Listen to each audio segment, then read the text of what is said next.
안녕하세요. 토방이시우입니다. 어느덧 추석을 앞두고 9월도 끝이 나고 있는데요. 구독자분들께서도 풍성한 한가위 보내시길 바라면서 오늘의 분석 일정에 대해 이야기해 보도록 하겠습니다. 오늘 준비한 경기는 잉글랜드 리그컵 32강 맨체스터 유나이티드와 크리스탈 팰리스의 맞대결인데요. 승부식 112회차에 발매가 된 경기이며 여러 가지 특이점을 찾아볼 수 있었습니다. 가장 먼저 눈에 띈 점을 말씀드리자면 이번 리그컵 일정을 치르는 두 팀이 공교롭게도 3일 뒤에 같은 장소에서 리그 7라운드 일정을 치른다는 점이 가장 눈에 띄었습니다. 그렇기에 양팀은 체력적인 변수와 3일 뒤에 치러질 일정에 어느 정도 대비할 것이라 느껴졌으며 다음 7라운드 리그에서도 큰 영향과 충분한 힌트를 얻을 수 있겠다고 생각되어 분석해보았습니다. 그렇다면 오늘의 리그컵 32강을 치를 두 팀의 맞대결, 양팀의 직전 일정부터 살펴보면서 시작해보도록 하겠습니다. 먼저 홈팀 맨유입니다. 맨유는 리그에서 벌리를 1대0으로 잡아내면서 3연패의 흐름에서는 벗어날 수 있었습니다. 원정에서 치른 첫 승리이기는 하지만 리그에서 강등권인 벌리를 상대로 근소하게 기록한 승리라 분위기가 제법 좋다고 보기는 어렵다고도 느껴졌는데요.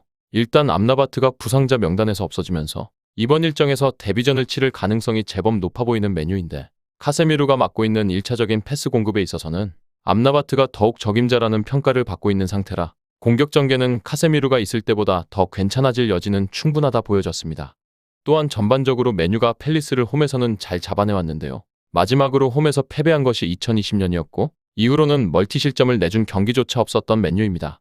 물론 아직도 수비진의 뎁스가 매우 얇다는 점은 어느 정도 감안해야 할 것으로 보여지는 맨유입니다. 다음은 원정팀 크리스탈 팰리스입니다. 팰리스는 지난 라운드에서 홈으로 풀럼을 불러들여 0대0 무승부를 기록했습니다. 전반적으로 중원에서 팽팽한 승부가 이어지면서 두 팀 모두 전방에서 무언가를 할 만한 상황은 만들어지지 않았는데요. 팰리스는 생각보다 압박의 강도가 높은 팀인데 다만 이로 인해서 인저리 타임에 골을 허용하는 등 체력적인 부분이 후반 막바지에는 상당히 떨어지는 편이라는 점은 어느 정도 염두해야 했습니다.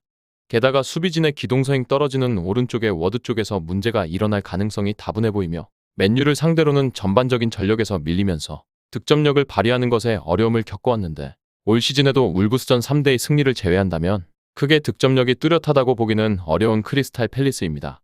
또한 이선에 있는 에제 혼자서 무언가를 만들어내는 것은 어렵다는 것이 사실이며 부상과 이적으로 인해서 올리세와 자아가 전력에서 이탈한 것이 상당히 치명적이라 보여지는 팰리스입니다.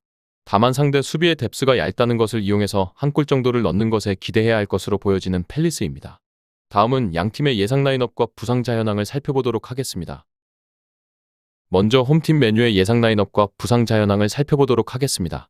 맨유는 이번 일정에서도 4-2-3-1의 포메이션을 채택할 전망인데요. 들려오는 소식에는 이번 일정에서 후방 미드필더인 암라바트가 데뷔전을 치를 전망이며 최전방에는 호일룬을, 이선은 가르나초와 매브릭 그리고 브루노 페르난데스로 구성될 전망이며 최근에는 챔스에서 호일룬의 득점포가 가동되면서 어느 정도 화력과 공격적인 측면에 있어서는 긍정적이라고도 보여지는 맨유입니다.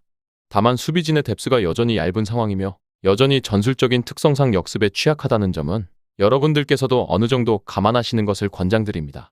다음은 원정팀 크리스탈 팰리스입니다.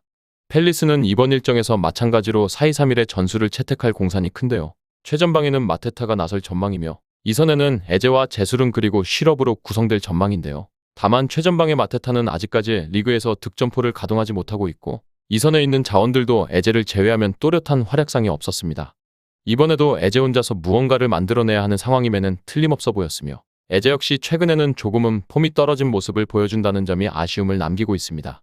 수비진은 구에히와 리차즈로 센터라인을 구성할 전망이며 양측면에는 미첼과 클라인이 배치될 전망인데요. 센터라인에 구성된 리차즈는 아직 리그 경험이 한 경기뿐이라 신뢰하기 힘든 상황이며 측면 역시 느린 기동력으로 실점에 대한 가능성은 더욱 높을 전망인 팰리스입니다. 다음은 해외 유명 베팅업체에서 부여한 배당을 체크해보도록 하겠습니다. 해외 유명 베팅업체인 bet365에서는 홈팀 맨유의 승리에는 1.60의 배당을, 무승부에는 4.33의 배당을, 원정팀 팰리스의 승리에는 5.00의 배당을 부여했는데요. 현재까지는 무승부와 원정팀의 승리 쪽으로 배당이 하락하는 추이를 확인할 수 있었습니다. 다음은 언더오버입니다. 2.5의 기준에서 보았을 때 오버에는 1.75의 배당이, 언더에는 2.05의 배당이 부여되었는데요. 승무패와 언더오버 모두 경기 시작까지 하루 정도 여유가 있기에 조금은 더 지켜보며 배당의 변동을 체크해보시는 것을 권장드리면서 이번 경기의 우선적인 결론을 말씀드리면서 마무리해보도록 하겠습니다. 이번 경기는 기본적으로는 맨유의 우세라고 보여지지만 다득점 양상을 우선적으로 고려해야 했습니다. 메뉴의 현재 수비 뎁스가 상당히 얇아진 상황이라는 점을 감안하면 메뉴 역시 팰리스에게 한 골 정도의 실점 가능성은 열려 있다고 보여졌으며 암라바트의 데뷔전으로 카세미르보다 나은 패싱 능력을 기대해보며 화력으로 상대를 잡아내는 구도를 예상해보면서 우선적으로는 다득점 쪽에 접근을 권장드리며 부주력으로는 메뉴의 일반 승리와 핸디캡 무승부 쪽을 예상해보면서 오늘의 잉글랜드 리그컵 32강 분석은 마무리해보도록 하겠습니다. 정확한 배당 변동에 따른 실시간 추적과 최종 예측은 배팅 마감 직전까지 이루어져야 합니다. 위 부분을 참고하는 배팅이 아닌 더 근시적인 결과는 배당률 흐름의 변화 및 경기 시작 전 결장자 정보에 따라 변동될 수 있습니다. 함께 배팅으로 더 효율적인 승률을 만들고자 만들어낸 채널입니다. 모든 경기를 영상에 담아내기에 한계가 있습니다. 이외 다른 경기들의 정보와 결과 예측 및 더 많은 도움이 필요하시다면 분석방으로 언제든지 연락주세요. 최선을 다해 보이겠습니다.